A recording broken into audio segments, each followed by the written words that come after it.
the spring of AD 66, Josephus ben Mattatayahu witnessed one of the greatest rebellions in the history of the Roman Empire.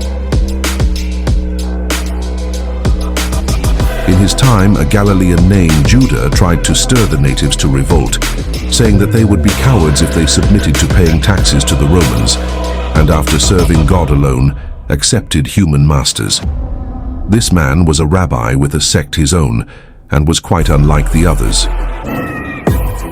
64 to 66, that the nation began to grow mad with this distemper, who was our procurator, and who occasioned the Jews to go wild with it by the abuse of his authority, and to make them revolt from the Romans.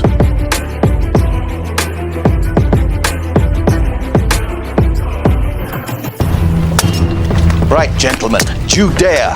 First thing, these Jews are tough bastards. Remember what they did to the 12th? This will not be easy. Second, their main army and their government are based in Jerusalem. They will... Let's go straight at them. Take Jerusalem and cut the whole damn rebellion off at its head. Nice and clean. Placidus, that's the one thing we shouldn't do. Why, sir? Why not? Jerusalem is built like a fortress. They're armed to the teeth.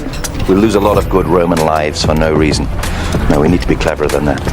What these people understand is fear. Too damn right. So, we burn every village, slaughter every man of fighting age, kill their cattle, drive their women and children into slavery. We will unleash a reign of terror so brutal on these people, they'll come to us begging for mercy. When do we start? At once. Titus, I want you to go to Egypt to bring back the 15th Legion from Alexandria. Let and Trajan with the 5th and 10th. You'll come with me. We'll rendezvous in southern Syria, Ptolemais. Then, starting with Galilee in the north, we send hell into Judea.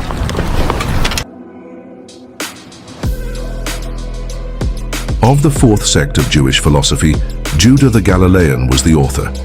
These men agree in all other things with the Pharisaic notions, but they have an inviolable attachment to liberty and say that God is to be their only ruler and Lord.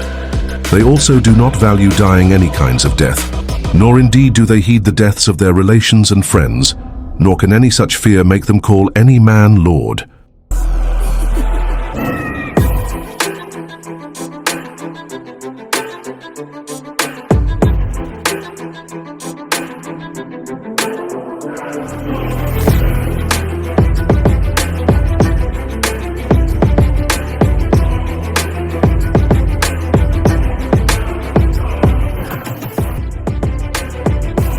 Virtus in the Roman world was often cited by the Romans themselves to be their defining attribute that allowed them to conquer the Mediterranean.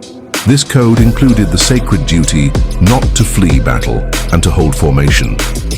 According to Livy, Rome's power grew by action and daring, not by these do-nothing tactics which the faint-hearted call caution.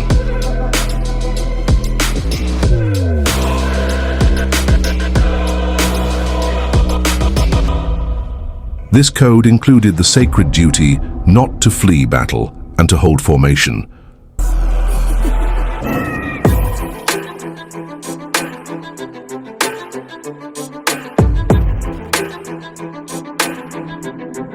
The Zealots accepted no gift or offering from a foreigner in the temple. This was what made war with Rome inevitable, for they abolished the sacrifices offered for Rome and Caesar himself. Their numbers made them supremely confident, backed as they were by the toughest of the revolutionaries. They burnt down the house of Ananias the high priest and the Herodian palace of Agrippa and Berenice. Then they took their fire to the record office, eager to destroy the money-lenders' bonds, and so make impossible the recovery of debts, and enable the poor to rise with impunity against the rich. Asabiya, whether in the nation or the tribe, becomes a matter of willingness to die. It is because this is so that nations and tribes, and the families, states, or dynasties which rule them, have finite lifespans. Unless individuals are prepared to die for their group, the group itself will die. Ibn Khaldun, the Muqaddimah, an introduction to history.